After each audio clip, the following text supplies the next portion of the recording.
Crikey, what a beautiful world we live in. Sometimes, the most incredible friendships pop up in the most unexpected places. Take the story of a little bloke named Shadow. He wasn't your average pup. He was a lone wolf cub, found all by himself in the vast wilderness. He was tiny, scared, and without a pack to call his own. But fate had a different plan for him. A kind couple, John and Mary, stumbled upon this little fella, looking lost and helpless. They knew leaving him there would be a death sentence, so they did what any true wildlife lover would do. They scooped him up and decided to give him a fighting chance. What a ripper of a decision that was. Bringing a wild animal into your home is a massive responsibility, a real game changer. John and Mary knew this wasn't going to be like raising a golden retriever. They had a little wolf on their hands. From day one, they treated him with immense respect, understanding his wild nature.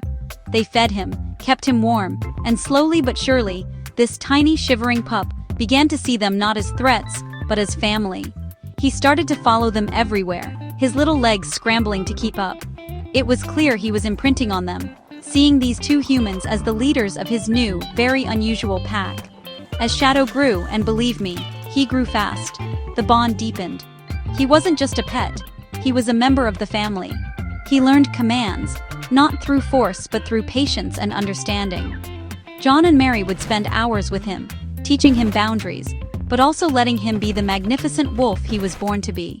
He'd nuzzle against them for comfort and bring them his treasures, a favorite stick or a shiny rock he'd found.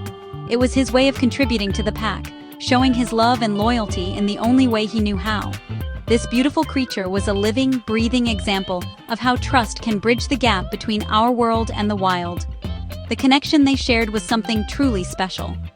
When John would howl for fun in the backyard, Shadow would lift his head and join in, his young voice harmonizing with his humans. It was a call and response, a language shared between man and wolf. They were more than just owner and animal. They were mates, a pack standing together. Shadow saw John and Mary as his protectors, his providers, and his family. He trusted them completely, and that trust would soon be put to the ultimate test in a way they never could have imagined. It was a bond forged not in a living room, but in the heart of the wild. One dark and quiet night while the world was asleep, trouble came knocking. A burglar, thinking he'd found an easy target, broke into John and Mary's home. He moved silently through the house, his mind on stealing valuables, completely unaware that this was no ordinary home. He didn't know that a guardian was watching from the shadows, a guardian with senses far sharper than any human's. Shadow, now a fully grown powerful wolf, was instantly alert. He heard the faint creak of the door, smelled the scent of a stranger, and his instincts, honed over thousands of years, kicked into high gear. His pack was in danger. The intruder made his way toward the bedroom where John and Mary were sleeping peacefully. But Shadow was already there, a silent, formidable figure blocking the hallway. He didn't bark or snarl loudly at first. Instead, he stood his ground, a low, menacing growl rumbling deep in his chest. It was a sound that didn't belong in a suburban home.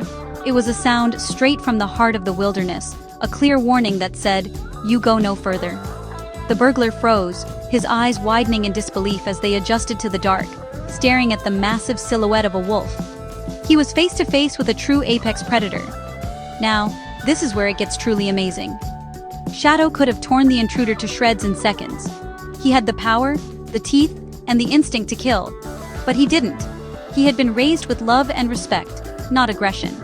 Instead of a lethal attack, he launched himself forward and pinned the man to the floor, using his sheer weight and strength to hold him down. He didn't bite to kill. He simply held him. His powerful jaws clamped around the man's arm, with just enough pressure to make it clear who was in charge. It was a stunning display of controlled power, a message that his family was off limits. John, woken by the commotion, rushed out to see this incredible scene. His beloved Shadow, his gentle giant, was standing over a terrified stranger, protecting his home and his pack. The burglar didn't put up a fight.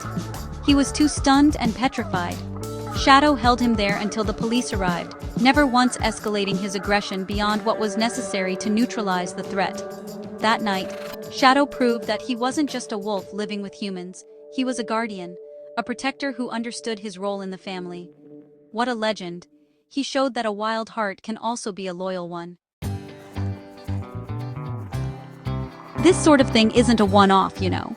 All over the world, there are incredible stories of wild predators forming these unbreakable bonds with the people who saved them. Take the story of a bottlenose dolphin calf, rescued and raised by researchers. Years later, while the researchers were diving, a massive tiger shark appeared, heading straight for one of them. Out of nowhere, that dolphin, now a powerful adult, charged in and drove the shark away, saving the life of its human mate. It remembered who its family was and put its own life on the line. It's just breathtaking, isn't it? That's pure instinctual loyalty right there. And it's not just in the ocean. There's a Butte story about a keeper in a tiger sanctuary who raised a Bengal tiger cub from birth. One day, a new, aggressive tiger was introduced into the enclosure, and it went straight for the keeper. But his tiger, the one he had raised, immediately stepped in between them. It blocked the attack, standing its ground and showing the other tiger who was boss. It wasn't acting like a pet. It was acting like a dominant member of the pride, protecting one of its own. That keeper owes his life to the bond he built, a bond of trust and respect with one of the most powerful predators on Earth. Even the mighty orca, the wolf of the sea, has shown this protective instinct. There have been accounts of trainers who have raised orca calves in human care, forming deep, personal relationships.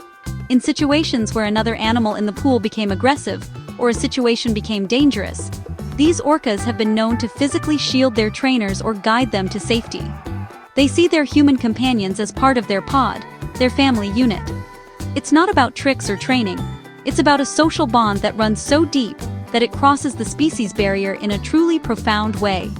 It's a language of trust that we're only just beginning to understand. And you can't talk about this without mentioning Pocho the crocodile.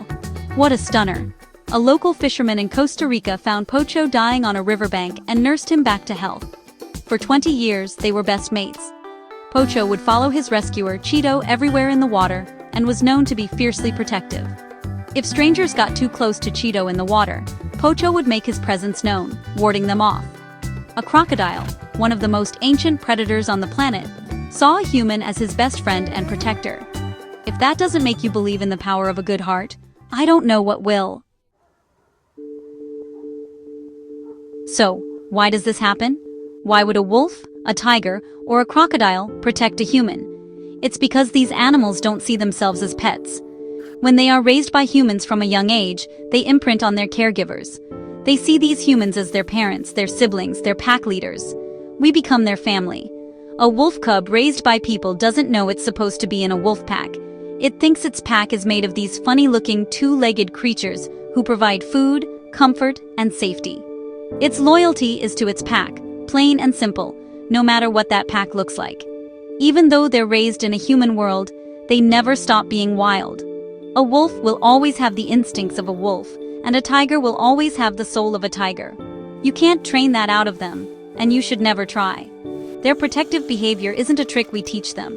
It's a deep-seated instinct to defend their family and their territory.